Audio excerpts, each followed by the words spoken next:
Sam Nowell Vents. Sam Nowell Vents, that's a little thing. Yeah, I like that. But, Yo. yo, how we doing? Mate, long time no see. Innit, how's things? Yeah, not too bad, mate. How are you? Yeah, I'm good. Where you at? I'm just in that little corner of the room that I showed you yesterday, tucked away. I see it. Yeah, just been working from here today. Very nice. Up to much today? Nah, not much. Done a lot of reading. Nice. Yeah, not much. What am I reading? A bunch of books right next to me that I'm reading all the time. Mainly reading this book here. It's called All Played Out by Pete Davis. Okay. It's about the World Cup in 1990. Yeah. It basically just talks about how like it was a changing point for English society. It's really interesting. It was gifted to me. Okay. So, really nice book. And then collection going on there. Sorry? You got a book collection going on there. Trust, yeah. You ready? Okay. Oh man. We've got it just stacked up. Yes, I've got books, but I've kind of got like photo books, I guess. I've got like books about artists and stuff, and there'll be articles and stuff in them, but it's mainly for like visual inspiration. And then I'm reading this book too, which is about Johnny Ive. I'm not sure if you know who No. Johnny Ive is. No, who's Johnny Ive? Johnny Ive is the senior vice president of design at Apple. He's pretty much responsible for like the iPhone, the iMac. Yeah, okay. Like just everything that we kind of see Apple churn out. It's something that's always like really fascinated me. Yeah. Like just the ability to kind of monopolize the tech market. And I think everything they do is like just so clean, so slick. I think their design language is something that's really, really nice. It's definitely something to look up to. Yeah. It's like this is my phone. I don't have a case on it. Yeah. And it's kind of like, they didn't sit around for like 3 years designing this phone just so you can throw a case on it with watermelons on or avocados on the back. Like it's every single thing on this phone has been like thought out. Yeah. And it's like, does it go into a little bit of like his design process? Yeah, I read it a long time ago. It's almost like a biography, but I just discovered it the other week again and then kind of added it to that collection. It basically just talks about like his process. And of course, he's British because everything good in this world comes from British people. Yeah, I like that. I like that about your work. You're a real British advocate, which is something like I think is really cool. Yeah, I just think in a time where there's a lot to shit on when it comes to Britain, there's definitely a lot to celebrate. And I think, yeah, I'm keen to kind of poke fun at it, but also recognise that, you know, we love Britain because of a lot of things and we kind of hate Britain for a lot of things. Yeah. That's something that really, I think you do really tastefully as well, right? Because you can almost do that play on, like, I love that. That's what I love about Slow Tie's work, with the like kind of nothing great about Britain, but yet he uses all of these like kind of Cockney slang. Like it's almost like there's this contrast that's really like nice and in my opinion really tasteful. Like it's kind of, you got this, you're kind of like taking the piss out of it, but then you're also shining like a light onto this like fondness for it, or like this comfort that it brings. Yeah, I love about the country as well. Some people can, like, obviously, like our older generation, I love how patriotic they can be. It comes with its faults, of course, but like just seeing in my mum and stuff, and like even like I don't know, they like the clapping for the NHS today as an example, or things like celebrating VE Day. There's a sense of patriotism which I guess we don't really have as much now. Yeah, definitely. It can be frowned upon now because of like how America got a bit mad with it. Yeah, I think you've got to keep it kind of very playful, very tongue in cheek. Yes. But yeah, I think definitely Slow Tie does that. It's kind of like poking fun at it, but it's done in a very tasteful way. It's good. So definitely, man. So reading's kind of one of the things that you're doing for inspiration at the moment.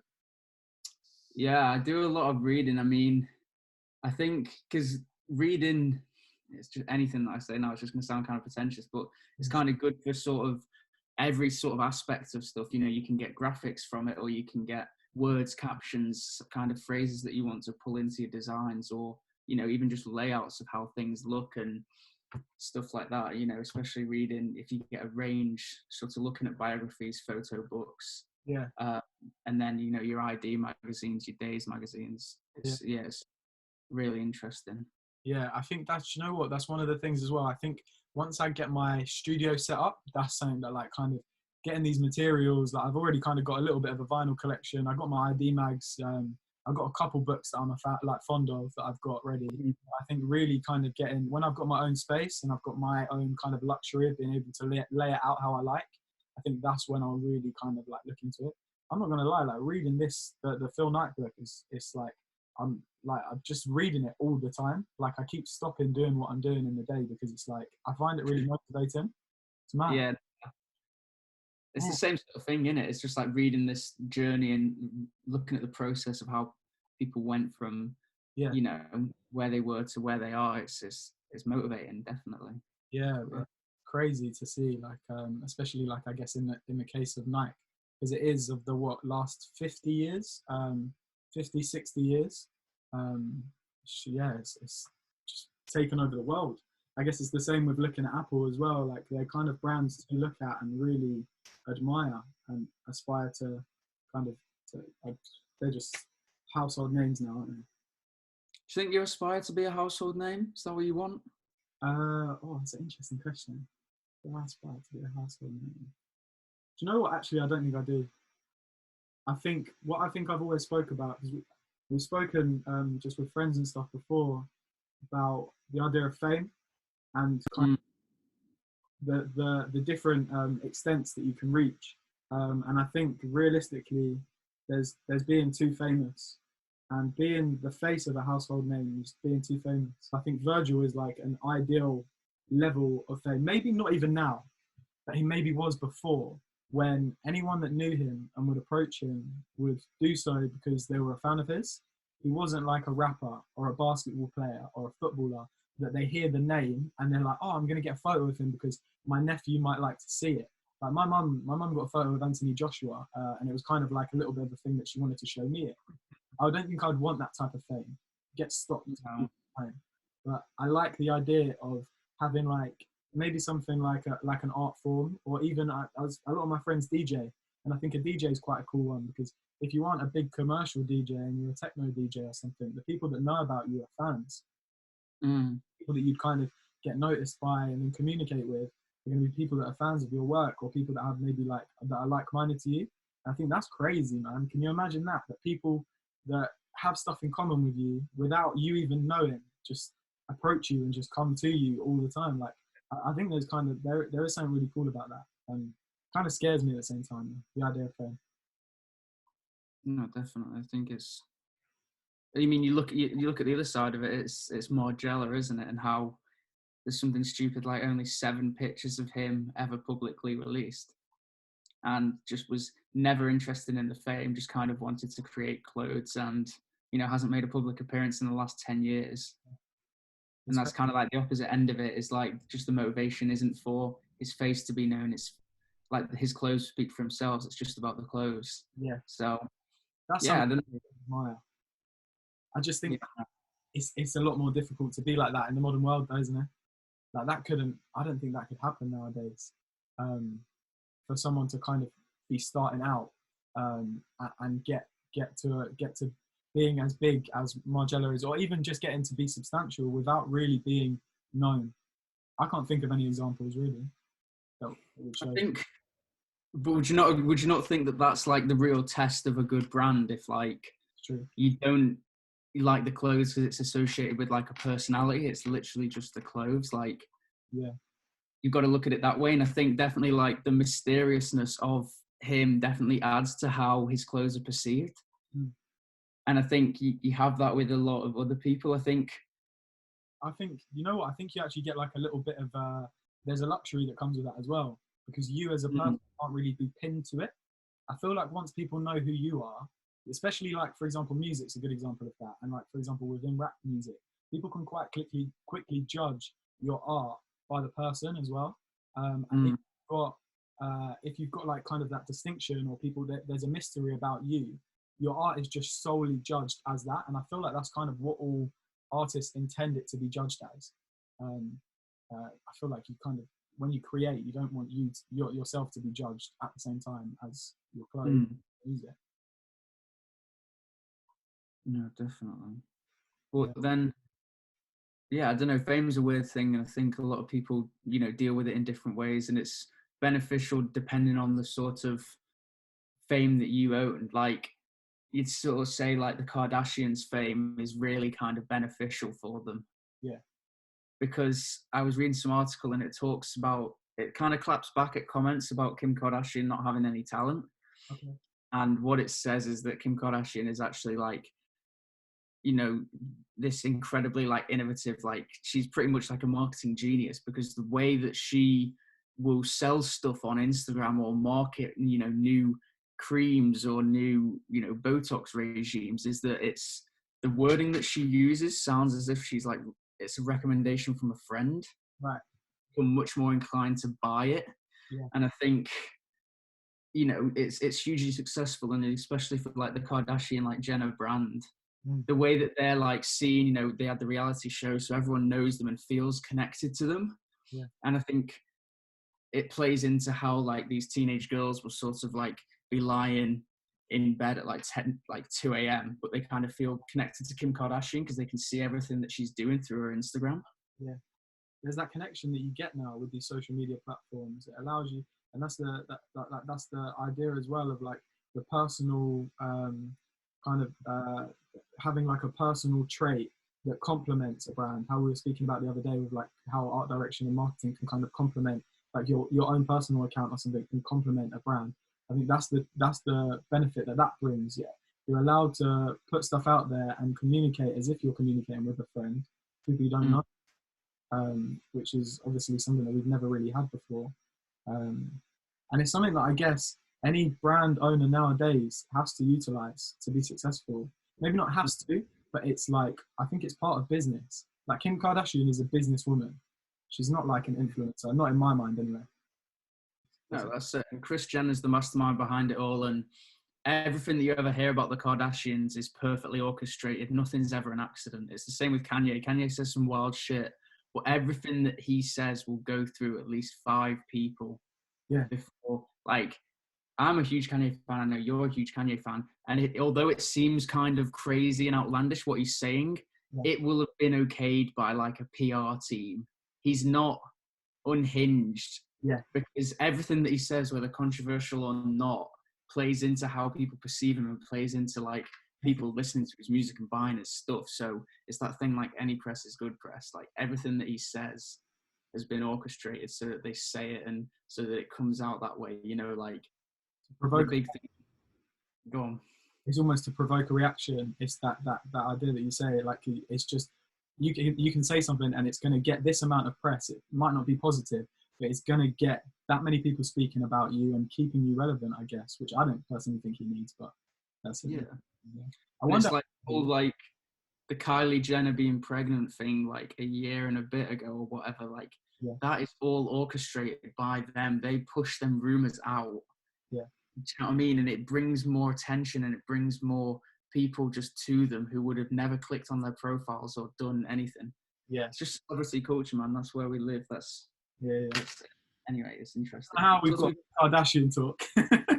I don't know how we started. Household names. It was household names and whether you want to be that and what comes with that. Do you wanna? Should we talk a little bit about you and about what you've been doing? What would you say your process has been like? Obviously from lockdown.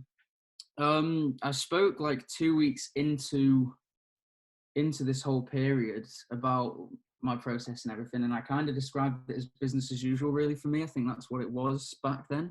It was me kind of moving all my stuff back up to my parents' home in Manchester, working on my old sewing machine, but still being able to kind of work on stuff. Yeah. And I'm still pretty much in that mindset. It's getting a little bit frustrating with, I want to push stuff forward, but there's fabric that's not coming in, or there's things that can't happen because of, the way that things are. I've been working on stuff kind of in a different way than I have in the past. Okay. And I'm still able to do that, fortunately. One exciting project that did come in, you saw it, and we spoke about this, but is that someone messaged me on Instagram and gave me a bunch of these vintage Burberry towels, vintage YSL towels, and I was sort of lucky enough to have these towels and then make them into shorts, and that sort of stuff is kind of really exciting. Just like these quick projects where people will message you kind of out of the blue and ask you if you want to work with them and do stuff. I find like that sort of collaboration is really beneficial, and it's very exciting to kind of have these quick projects come up and then work on them. No, it was a nice project to do, and yeah, it's back to our usually scheduled program. Yeah, a lot of reading, a lot of drawing, stuff like that. Yeah, what about you? What have you been doing? Yeah, kind of the same. So obviously we spoke before about how I was kind of designing my first collection, and about how that was a process that I was kind of learning, and like kind of living with. It was like an everyday thing of kind of just like in my room, sketchbooks, printing stuff off, making mood boards, developing like ideas, really like base level ideas, kind of reassessing stuff, and like, yeah, just building like color stories, kind of really developing like a concept that I think I wanted to work with, which obviously we spoke about before when it was the dreams concept. And then I have kind of developed that now to like a more anchored, more tangible concept that I feel more comfortable. I think that was kind of off the back of some advice that you gave me as well, to kind of try and pick something that you can really like visually and like texturally like draw like inspiration from this, and it's something that other people can look at and understand, rather than where before my idea was maybe a little bit more personal, a little bit harder for other people to engage with. I've kind of come to terms with the fact that I think at the moment production isn't going to be a turnaround. It's not a quick thing anyway. So I think I've come to terms with the fact that it's not going to be immediate now, and to look back at our essentials, and really think, what can I do with these now? These are my classic signature products, which is something that I've always really valued, having the gunty, having the ashtray, and looking at what I can do with these to like really do them justice and show them in the right light, because I feel like it's something I might have lacked on in the past. No, definitely. How do you think you're gonna push them out and kind of keep them as like the core thing of Vented? You know what? I watched the logo video that you told me about yesterday, and I'm going to look stupid here because I can't remember the name. But the last one, there was Wordmark. Pardon? Is it the Wordmark? No, it's the Wordmark. The graphic, the logo system is the last one. Yeah. The last one was basically where you had the classic and you could play on it. Like, for example, I think they used the Hillary campaign and how it could be Michael Bay did, Yes, and how it could be played with to be like relevant to different things going on, like in like the what is it, like the social climate, or like any events that were coming up, anything that they wanted to kind of express through the use of that logo. It almost was a template that you could project an idea through, and I kind of like the idea of doing the same now. Projections has been something that I've kind of been playing with, projecting onto clothes and stuff like that. It's an idea I've had, and I kind of like the idea of projecting the things that are inspiring me right now onto, or like through the classics. So I feel like they'll always be the classics, especially like the white gun tee, the first tee that we ever made, still probably our most popular, and then our ashtray, which was obviously like innovative product. I think that I'm going to use them, keep them classic, but because this direction that I'm going right now is kind of like based off of like cinema films that I've been watching, I want to go about like this cinematic approach to like curating the art direction.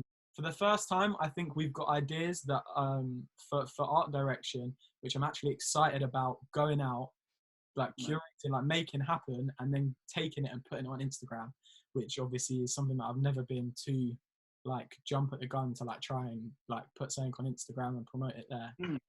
So I'm really excited, to be fair. I think I've just been kind of writing some of the scenes, developing this kind of universe in which I want all of our like commercials to, and I'm going to call them commercials, and I'm going to make them like cheesy commercials. I want them all to like exist in the same universe, and that's something that I think I've kind of taken from like seeing how like Scorsese will have a universe in which some of his films will exist. It might be like Little Italy, or like in like a gangster universe, you know what I mean, like a New York. I kind of want to have the same thing and just playing with these ideas of how we can do that, how we can shoot 2 separate segments, promoting different products at the same place in the same scene, and then how that will then tie together, maybe even being released at little like at different parts with little Easter eggs to kind of create this idea of it's all a community, or it's all this universe which this is all going on in. I think it's a really interesting idea that I'm excited to kind of really work on. What's the most ambitious thing from this upcoming collection that you're thinking of? What's the most ambitious piece? Oh, bro, we can't get onto my ambition. It's ridiculous. Like, talk to me about like this, because you've drawn some stuff out already. Yeah. Haven't you? So if we wanna talk ambitious, I'm gonna put you through to the production manager who was telling me that I just cannot afford anything that I want to try do. I'm ambitious, but I'm also kind of like delusional with my shit. Like I have an idea and I'm like, yeah, cool, we can afford that. That's fine. We can do that. We can put out full collection and show it like somewhere in London. And then like, I just got hit with like a massive, like kind of reality check of, no, you probably can't. Yeah, man, I'd say the most ambitious things were, I had an idea for a quilted jacket, which was quite intricate. I think that was probably the most ambitious, just because of like kind of the concept of how it would be quilted. I basically was looking into quilting. Obviously, we spoke about before the color story that I originally was looking into was taken from sunset photography, and I took color pickers from tones like earthy tones and tones that would have been in the sunset. So like these really nice colors that kind of show a dream, but through like the form of something that is reality. I basically was looking at different ways that you could show a gradient or like a sunset sort of image without it just looking like a really cheesy gradient effect on like a nylon jacket, which just wouldn't look good. And the things that I kind of came across were like weaving and quilting. And I thought that they both looked really cool and really tasteful. I've got a double page spread in my sketchbook that I can show you another time. And yeah, I thought they were really, really cool. And I wanted to look at those. And yeah, I think just the quilting was just something that, without ever doing cut and sew production before, I think it was quite ambitious to do first time off the bat. And I think, yeah, that was probably the most ambitious thing with it. Also, maybe some of the ideas, like I just literally said, like some of these ideas are coming from Hollywood. Like we need to go to LA to shoot it. It's just a bit like you need to really consider things before you can kind of just to LA, or like I was just like, you shoot it all on like a green screen, but make it really obvious. Yeah, man. Does much thought go into like your art direction, or does it kind of come naturally to you? I think art direction is a rather grandiose term for me, just taking a picture in my stuff. Yeah. Not usually. It's kind of, I don't know. I don't want to sort of big it up by saying it's ever art direction. It's kind of, I told you that what I think of your art direction. Don't underplay it, man. No, I'm very grateful, but I think I just have these dumb ideas, and you know, I don't know really. I think going forward, I definitely want to take more thought into it. Like, I have some very talented mates that I'm working on like lookbooks and stuff for, and like I have a graphic friend who's a really good graphic designer. Yeah. He wants to do some like a physical lookbook and make it like really nice, and his work's like really fucking incredible. So I think going forward, I'd rather give that to people that are better, more qualified than me, because I think that I end up just rolling around with it. But not much thought that goes into it. But then by saying that, I don't want it to sound like pretentious, like, oh, I don't give it much thought. It just comes naturally, because it's just like, oh, like Burberry is British. What's really British? Yeah. Oh, putting up washing. Where's the right aesthetic for this? Oh, my grandma's house. Oh, perfect. She should be in it. Yeah. That's kind of like the process of like how it goes on. Like the essence to that, like it's really strong. I really like it. Yeah, thank you. And then, you know, all my sort of, I wouldn't ever call them promotional pictures. They're almost just, I don't really know why I take them. They're more just for me. Yeah. rather than for anyone, you know, if it's like I make a pair of trousers from the Royal Mail postage bags, it's like, right, I've got to go get a picture of the postman. Oh, like what's better than getting a picture with a postman like me, like this, like with a postman? Oh, let's try and get to the depot, and in the background there's like all these letters and people working in the post depot. I mean, just stand here like this. It's just, I don't know. It's kind of like they're just fit pics. They're not like adverts or promotional material. It's just like, let's get a fit pic. You know how like basement kids will make the background match the fit pic if it's like a pink pair of trousers. It's like that. Oh, I'm wearing a pink pair of trousers. Let's stand in front of a pink door, and this is just the pinnacle of fit pics. It's almost like that. It's like, oh, let's just like stand somewhere where these are relevant, and it's kind of, yeah, I wouldn't take it too seriously. But going forward, I definitely want my art direction to kind of be more in better hands, really. I'm very lucky to sort of, you know, as I know you are, to be surrounded by a lot of good people. And I'd much rather, you know, I trust their creative visions, their creative eye. So I'd much rather trust, you know, that's their thing. Yeah. You know, all my lookbooks are never shot by me. They just kind of know what I want, and then we'll go out and do it, and I'll just be stood there. The Wimbledon one, like my two best friends, Tom and Danny, they just shot the Wimbledon collection, and I was quite keen not to like stand over them and bark what I should, what I want. Like I wasn't like, oh, get this shot, get this shot. They kind of knew that I wanted like the 10 product shots, like in the exact same place, like right down the center of the court. And then anything else was kind of there, what they thought looked good.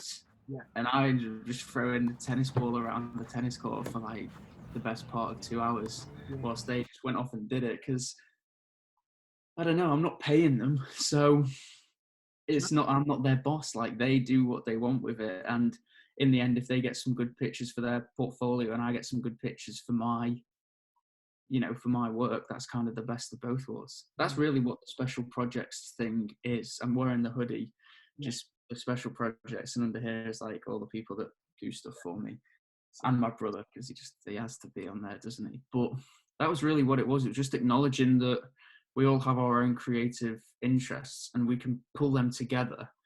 But if you take someone else's thing out, that person's still left with this output that's beneficial. So it's like the clothes in those Wimbledon pictures don't matter at all. They just happen to be wearing them clothes.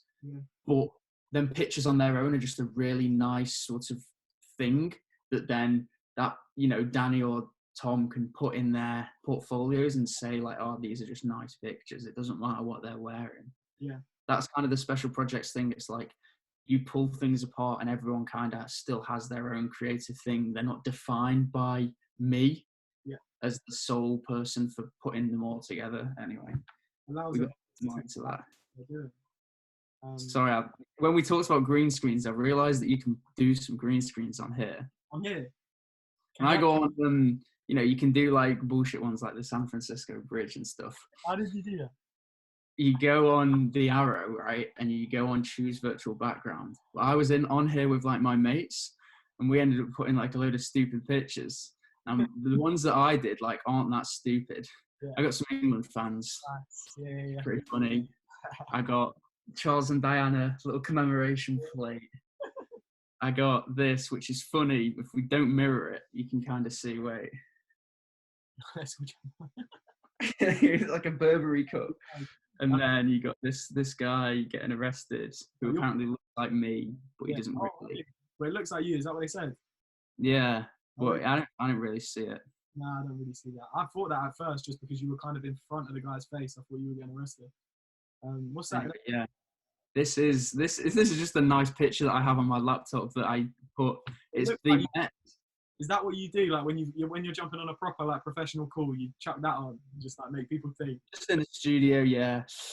I had to clear it out. But now this is the Met Museum by Marcel Brewer. Just a very nice piece of architecture. Yeah. Anyway, bro. I'm sorry for railroading that little portion. You can cut that out if you want. Nah, bro, we're leaving that in. That's perfect. Architecture. Let's talk about architecture, man. The mother of all arts. So it is the pinnacle. Every other art stems from architecture, man. And I know that you studied architecture. I did study architecture, yeah, for 3 years, maybe going into my 4th year next year, but we'll see about that. Know that you studied architecture? Pardon? You want people to know that you studied architecture? Yeah, I'm not embarrassed by it. It's not me pissing my pants in year 10. It's it's something that I'm very proud of. I'm very proud of. Year 10, did you? Cut that bit out. I'm not on that one. But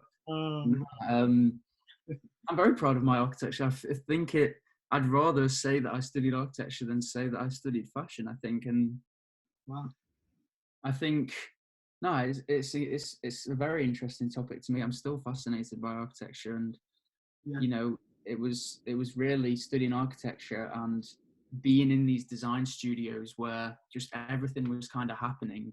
You know, I've got a lot of my closest friends who I was fortunate enough to live with in 3rd year. They kind of all had their own creative outlets, but architecture was the thing that linked us all together. So Danny, who I mentioned earlier, is really into his photography. Yeah. And Theo's into his photography, and one of my other friends, Ben, is into illustration, and one of my friends, Jamie, is really into like woodwork and making like these really, really nice. It doesn't sound interesting, but he made like a set of shelves for his records the other day. But like the joints that he used are kind of like these ones. Okay. Can't remember what they're called, but just like really nice crafted things. Everyone kind of has their own interests. Yeah. And I think architecture does just breed like these fields. You can kind of split off and go into graphic design, or you can go into furniture design. I want to design furniture. Like all my favorite architects designed furniture, and they applied like their architectural ideals across like a range of different disciplines. And that to me is just like so exciting. The idea that I could have like this universal style across like 6 different things is just mental. So no, architecture is still a big part of my life, and I'm very thankful for the time that I had not practicing architecture, studying architecture, should I say. And would you say that studying architecture, would that have been the time where you kind of, it reinforced what you were doing with like your own personal projects, or were you kind of doing it already before? No, it definitely brought it about. I think I got asked this because someone from Liverpool who's got a really, really good magazine, actually, which I've actually forgotten the name of. We'll plug it. We'll put a picture of it here. He's called Paul Toner, and he's got a magazine. It's just come out, and it is called Clobber. It's a zine. It's a zine, one of them ones. Yeah. And he's from Liverpool, and he basically asked me these questions. He was like, "What did you get from the city when you were there?" And I was like, "He was like, were you influenced? Like, is your style influenced by Liverpool?" Oh. And I was like, "What do you want me to say? Do you want me to say Air Maxes and North Face puffers? Because that's not really what I got from Liverpool." And I was like, "Well, actually, I think if you flip the question on its head, it's like being at university and being in Liverpool, where it's kind of deemed that there's not really much of like a scene there, if you want to label it. You know, Manchester kind of has the next best one from London. Yeah.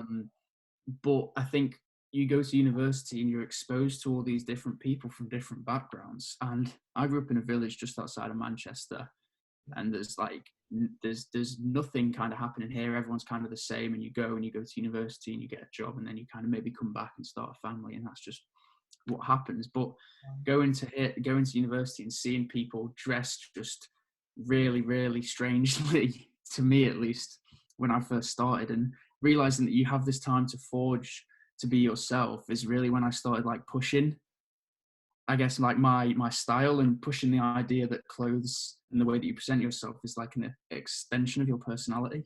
Yeah, it's like that's something that, go on.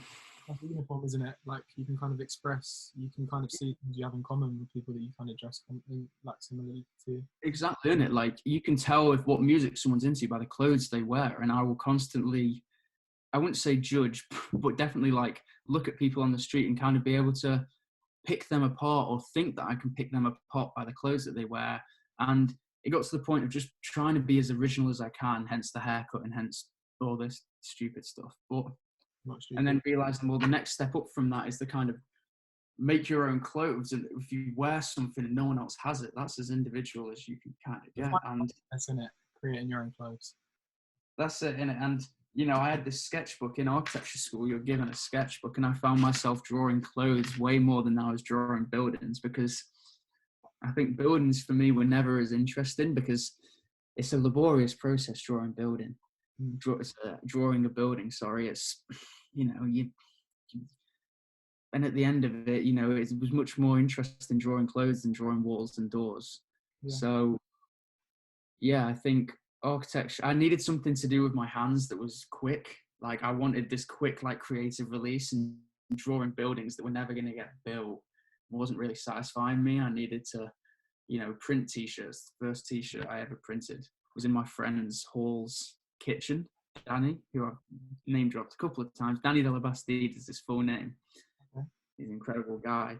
And I printed my first t-shirt on the floor of his kitchen at like some 3 a.m. or something, because I did the whole process myself. I mean, you must have done the whole process yourself when you first started.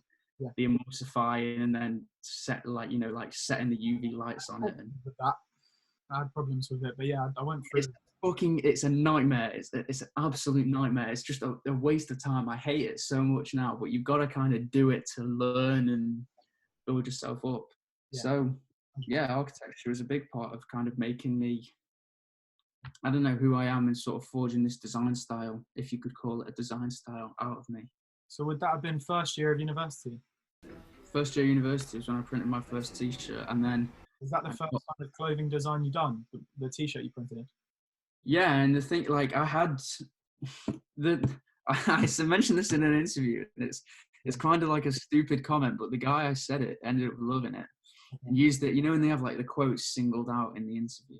Yeah. It was one of them. It was pretty much, it was me just saying that, like, printing t-shirts is the gateway drug into fashion. Like, it is like the gateway drug into making clothes, because that's how kind of every brand and every person starts, because it's quick and it's easy. Yeah. Like, I printed t-shirts, but in my sketchbook I had, like dresses that I wanted to make, or jackets that I wanted to design. And, I still do. I still don't know how to make women's wear. I still don't know how to make dresses. It's something that I'm keen to keep learning. It's always been this process of, printing t-shirts, not being happy with that, making shorts, not being happy with that, making trousers, testing jackets. It's kind of always about pushing it forward. I'm sure it is with you. You're constantly trying to push yourself and find new ways to express your ideas. This ashtray thing is fucking genius. I mean, I'm very thankful that I own one. Yeah. And that's something that, you weren't just happy printing t-shirts. You wanted to push something and really make your mark on making something else. And I think you've got to keep doing that. Definitely. And keep pushing, because else you'll just stay stagnant and print on hoodies and t-shirts forever. Yeah. And there's only so much that hoodies and t-shirts can give the world. What's the most satisfaction I've got from something that I've made? Yeah. I'd have to say it'd have to be the Wimbledon collection that I did. Wimbledon and their towel provider gave me the towels for free to mess around with, and I decided to make a collection out of it. I think that's maybe the most satisfying thing that I've done, because I don't know, my grandparents and my granddad especially were really into tennis. You'd go over to their house when Wimbledon was on, and that's all that would be on for the whole 2 weeks, from 10 a.m. in the morning when it started to like 6 in the evening when it finished. They just watch it all the time. Wow. And yeah, my granddad used to take me and my brother to play tennis. He was a real big fan. Roger Federer was his favourite, so he's my favourite tennis player now. Yeah. So making that collection really gave me a sense of not giving them something back, but it was quite sentimental for me. It was quite a close to home thing to do. And to be able, to show them the collection, before my grandfather died last year, was something that was really important to me, and it'll always be important to me. That collection was maybe more for him than it was for me. It was almost like a celebration of what he'd done for me. Almost, it was almost like, wow. Yeah, I don't know, because it was a potluck thing that they kind of messaged me, and then it ended up turning into something that was bigger.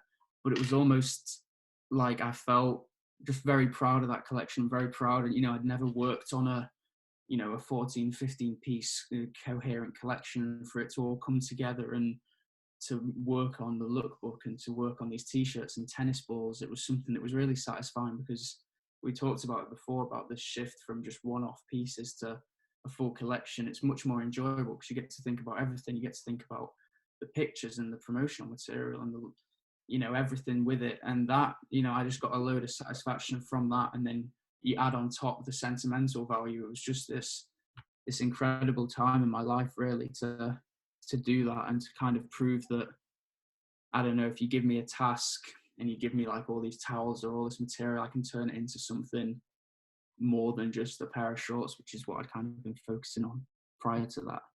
That's amazing. So yeah, to come back round to your question, it'd definitely be the Wimbledon collection. But yeah, that's amazing. I never knew that about, like, kind of your that's something that your whole family can kind of take, like, be proud of, which is crazy. yeah, that's it. And oh man, I wanted it got sent off to Wimbledon. It got sent off like the week before Wimbledon started, and sort of everything happened with Wimbledon last year. And I was praying so much that it got picked up by them, and that just the slightest, I wanted Tsubaki to say my name on television after a match or something, and just the pictures come up or anything like that. And that would have just made it for me. That would have made it all worthwhile to hear, like, to know that my grandparents heard my name, like, on the TV, and like, well, yeah, but it didn't happen. It never, Wimbledon never acknowledged it. That's a shame. Were you able to get the stuff back? Yeah, no, I've got it now. I own it. People will constantly pester me for it. Yeah. But I don't sell it, one, because of the sentimental value, just sort of, it's, you know, like we said, building up an archive. And if one day I'm fortunate enough to, you know, showcase it again, it's all still there in its entirety. And another thing is, like, Christy gifted them towels to me. It's not really my decision whether I get to profit and make money off it. So yeah, I never sold the Wimbledon collection, so it's in its entirety, like, in my wardrobe or wherever it is. Don't drop the location, because you might. No, I think my brother owns the shorts. He's kind of claimed them in the last month or so. You got to stay cozy when you're isolated. Yeah. What's the t-shirt you're wearing, by the way? It's catching my eye. It's a new. I look like I'm plugging it in it. It's You are. Let's plug this shit. Bankrupt. Obviously, the first stockist. Did we speak about Bankrupt last night? Bankrupt. We didn't. I'm familiar with them through, obviously, your ashtrays are in there, aren't they? Yeah, the guys who, as I say, I think when we were talking about, they kind of sparked that whole realizing I could get stocked, put me into stockist, put me onto loads of things, like Yusuf, the guy, one of the owners, part owner, like, put me onto so much knowledge, just really, like, looked out for me, like, had my back.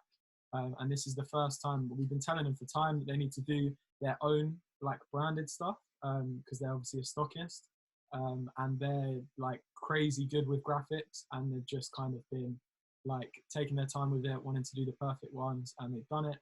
And yeah, this is the first tee. It came through the post today, so I'm very happy. You breaking it in? Does it have that nice t-shirt smell? Yeah. And yeah, I was happy to grab that, and they've shown me so much support. So to be, like, one of the first people to grab their first, like, drop of official stuff, I'd see a rich kind of history for them. I think that they're going to be they are my favorite store in London, hands down. And I think once they really get seen, and once they, like, when people really know about them, and because I know they want to do more with the store as well, like building a real and I think obviously in a time like this, it's quite difficult for brick and mortar stores. They're not open, really. So yeah, I just wanted to support, man. And yeah, they fucking love the guys, man. They put me onto like what I've been doing for the last year, really, which is, yeah, sick. So yeah, Bangkok, man. The stockists. How do you feel about stockists? You ever considered getting stocked? I just think the nature of what I do doesn't lend itself to being stocked in anything, anywhere. Not yet, at least. I don't know. It's not about that for me. It's not. I'm not that keen to get my stuff in stores. I mean, there's definitely the back of I'm tumbling my words now, man. But it's definitely in the back of my mind to sort of think about the commercial aspect to it. But I don't want to be motivated by that, because I feel like you can just easily lose a little bit of your creativity and your freedom when you start thinking in money terms rather than purely like just thinking about the clothes. And, you know, I'm fortunate enough to, you know, have the opportunity to make clothes and, you know, not rely on it for income. So I kind of want to keep that going as you know, as much as I can. You know, I work in an architecture job, and any money that I'll get from that, it's either spent on clothes or it's spent making clothes. They're the kind of two things that I'll put money into. So I don't know. I think maybe with this new work that I'm planning on doing, maybe getting it stocked somewhere. I've had some interesting emails from stores in London to sort of get it out there. But again, it's like I'd rather, it's all one of one, so it's sentimental to me, and it's also, you know, I'd prefer to have like this this almost archive sitting there. I know it sits there in my wardrobe for most of the time, but you know, the odd time when stylists will ask if they can have something, or you know, for an editorial or for someone to wear to an event, and I can't give it to them. I'd rather have those moments than have it sold just in a store. And they're more special. Being able to have my stuff there for those people when, you know, when the opportunity arises is something that I deem more beneficial. I wanted to ask, just because it was something that I thought of mid-conversation and I let slip, but I just remembered. Yeah, hit it. So we obviously we were talking about how you're in first year of uni and you printed your first t-shirt, right? To me, that sounded, the first t-shirt I made, I didn't print myself. I got printed. It was when I really like kind of started to appreciate the process and looking at the quality, wanting to improve the quality, that I started printing stuff myself. Have you always kind of had maybe like a DIY nature? Just because to me, it seems like that for you to have printed the first t-shirt, or was that just how you thought the best way to do it was? Yeah, no, I mean, it's always kind of been a DIY thing. Look, thinking back to it now, it was never really in my mind that I'd go out and get, you know, a batch of t-shirts printed. It was much more interesting for me to kind of figure out myself and make it. Maybe that just comes with, you know, the degree I was studying and the situation at the time that I maybe was just a fucking first year student, didn't have much money. I couldn't have forked out like a small batch of t-shirts, you know, even if it was like, you know, 50 t-shirts to get printed. There was no way that I knew I was going to sell them, and I kind of just wanted stuff for myself, really. That's always been the case. So yeah, it's always been about learning myself and, you know, being able to make things. Obviously it comes with limitations, is that I'm not a seamstress, I'm not a tailor, so you do, you know, there's things that you mess up and you have to unpick it and redo it, and you know, there's pieces that sometimes don't always work because you're trying to throw all this fabric under your sewing machine. The amount of needles that I broke, man, fucking ridiculous. But it is very much about a DIY nature, and I don't know, just kind of experimenting with stuff and not taking it too seriously and just having fun with it. Half the stuff that I do, I don't really know if it's going to turn out or make well. The best example of that was the Ferris Bueller sweater that I made on, it was pretty much just spray paint onto a white sweater, and just ended up not really knowing whether that was going to work or not, or whether the paint would just all like bleed into the wool. And honestly, like the amount of times that I was like thinking about, you know, changing it up or doing different things, and I remember it being all taped out in my back garden in university. And Danny, again, my man Danny, he's always there. He's been there for everything pretty much. He'll continue to be, hopefully, as long as I don't fuck him around taking pictures. But I remember just seeing it on the floor, and Danny was like, do you want to test on something else? Like, maybe we should just, you know, test it on some cardboard or buy a different wool sweater. And I was like, nah, we'll just do it. Like, fuck it. Like, we'll just spray it. And we ended up just doing it, and it came out quite nicely. There was a bit of bleeding, you know, from the black up here and stuff like that. But it is very much a DIY attitude to things. And this collection, you know, that I'm planning on sort of working on and developing, that's all, you know, going to be made by me. you know, unless otherwise there's knitwear designs that I want to push. And yeah, I can't knit, and I can't knit with the intricacy that I want. And, you know, there's jewelry designs that I'm sort of pushing, and I know someone who's very talented, sort of like 3D modeling and jewelry stuff on the computer. So he was much better to do that than me. But yeah, majority of it is all chaboy. Sounds good, man. Sounds good. I get Yeah. that. And obviously there are the limitations, but there is something about kind of overcoming them as well, like kind of finding a way to innovate a process. I guess that was something that I kind of had with obviously identifying the saturation in like the market for a t-shirt brand, or like the standard street brand, and thinking how can I kind of reassess and kind of innovate a like production process and create a product that I really wanted to make that I had no idea how to make. Obviously not suggesting that you can go out and learn how to knit, because that isn't something, but there's like the like organic, authentic, like DIY approach that I think we kind of share, is like something that I always admire in people. And if you look at actually the people that I kind of like collaborators or friends of that, like I admire their kind of work in this scene, they are all kind of those like hands on DIY, and I think it makes for the most interesting like pieces nowadays. Even coming back from like me interning with Ryan to working with Jaffa to working like there's something I really respect about like DIY, putting hours maybe rather than money into making something the way you want it to be. Yeah. I think it's really cool. I think just it adds a different level to it when you know that someone's kind of trying to perfect their craft. I think it's, like you said, it makes you admire them. And for me, it's always been about maybe not creating this perfect output, but trying to push and get that. Who's this? Is it your boys? Yes. Good. Good. Yeah, nothing. It's about pushing that. I don't know, pushing it and trying to always show that you're improving and show that you're learning through that. I think that's something that's really important. And yeah, I think you definitely see that with, you know, like you said, Jaffa, and with all, you know, these low-level streetwear brands that we kind of know and admire. Definitely. Would you say you're a perfectionist with your work? I think there's levels to it. I always used to think that I was a perfectionist until I started making clothes, because if you sit around trying to be a perfectionist over stuff, you're never going to share it and you're never going to try anything.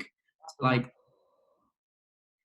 it's weird because I try and be a perfectionist, and then obviously like you have to adapt to situations and realize that this isn't going to look how you envisage it in your head, because you know of this and because of that and because of my skill. And the only thing that you can do is kind of jot down what you can do better to next time to make it, you know, look closer to how it does in your head. So I'd say I try and be a perfectionist and try and act the right way throughout the process. Yeah. But just through, you know, limitations and resources, you know, these knitwear ideas that I have in my mind, and I kind of come into terms with the fact that they're not going to be executed as well as I can see them in my mind, because just of resources and budget and time and everything like that. So yeah, it's a learning process. Again, it comes back to just learning and trying to push what it is. Yeah. There's a difficulty in that though, man, like accepting that something isn't going to be exactly, I think as I kind of look into production and stuff, I worry about that when things aren't in your hands. Like I think I've always maybe struggled a little bit with the idea of letting people carry out something that is kind of like that I've spent time like really planning every detail of. I guess when it does come to production, like you're not going to be there all the time doing everything. You can't, like there's kind of common sense in outsourcing, but there's also that like you lose that like kind of control. I feel like as like an artist or a designer, like there is I'm a bit of a control freak with what I do. I don't know if you're the same. Yeah, actually, do you know what? It sounds like you're not. Because I think it's quite good the way that you, when you were saying about like how you documented in your art direction and stuff, you have you've got that's something that I'm kind of learning at the moment, like giving people the freedom to really, I'm not the best at everything. There are people who are great at stuff. And if I can like take maybe my ego out of it, or if I can take kind of like my selfishness and my need for it to be exactly as I want it to be, if I can take, I have a better, more successful end product. Like I'm not the best when it comes to videography. If I've got a guy who is, I'd be stupid to let my ego get in the way of like him adding his touches. Yeah, I think it'd be about finding that balance of making sure that he understands your vision and you still being able to convey that vision, but then letting him add his own stuff to it, maybe.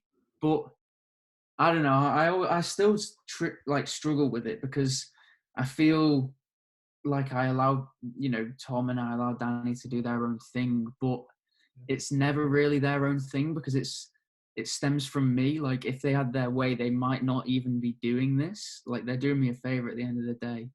So you do kind of struggle with, I am letting them do their own thing, but I'm letting them do their own thing within limits that I've set out. It's kind of a weird dynamic and something that I want to try and move away from. But I hope that they get as much enjoyment as I do out of it, and they have an interest in the things that, the topics that I want to try and address with my clothes. So hopefully they don't feel too bad about it. I've just Googled a little quote from the Shoe Dog book that just was coming to mind, but I didn't want to misquote it. Right. Said he was talking about kind of letting people add their creative touch, which is kind of what we're talking about. Bill Knight said, "Don't tell people how to do things. Tell them what you want done, and let them surprise you with their results." And I think that like kind of is that's that balance. You tell them what you want done, but like don't kind of stand over them, like kind of like making them feel nervous. Like allow them to have the creative control. Which I think they'll appreciate, and then they'll take pride in and make the best thing they can. I guess all you can ask from someone, especially as you say, if you're not paying them, like people that I work with, at the moment, they're kind of doing it out of the fact that they enjoy it and they want to help out. And I guess it's the same with you and your friends. That's all you can expect from them, for them to want them to really, really do their best. And it's crazy how people can do that and really add to your platform or like add to your end result. Yeah. Well, that's it. It's recognizing that this isn't a one-man band and you're not going to get to the places you want to be by just being so inward looking. You kind of have to outsource, and rather than outsource and collaborate with random people on Instagram, it's better to kind of keep this close circle because they understand you and you can kind of trust them with what you want, achieving. So there's nothing better than having like a shared, aligned vision with someone that you're collaborating with, where you're both excited to work on something. Like my friend who helps with the 3D production and design of the ashtray prototypes, like he is genuinely like excited about kind of getting involved and like kind of adding his creative flair to it. And like it's just really cool because I feel like when we work together, we really bounce off each other and like kind of create these ideas by almost challenging each other's ideas, and like but finding like a mix of like kind of my maybe creative delusional sketch and then him kind of coming in with his like design background and refining it and making it probably the cleaner product. Like the ashtray that we have, he refined a drawing that I had to make the final one, and like I can't ask for anything better. I literally think it's the perfect product for what I wanted to do. And yeah, it's sick how you can collaborate with people and make these things that are just better than what you imagined. It's mad. Was there anything else that you wanted to speak about, Sam? Yeah, no, I think that's a good place to end it. Yeah. Perfect, man. Yeah, no, very nice. I loved that. It was very beneficial and yeah, very interesting. Thank you for asking me to speak. Yeah, definitely, man. Thank you for coming on. Appreciate it. It's all right. Vented Talks. Sam Nowell Vents. Sam Nowell Vents. That's a little thing. Yeah, I like that. Keep it as like da vents. Yeah, that's it. That's the money shot. Oh, sick. Yeah, clickbait thumbnail of me like surrounded by fire or in the Mies thing. It's like you won't believe what Sam Nowell said. You won't believe where he is.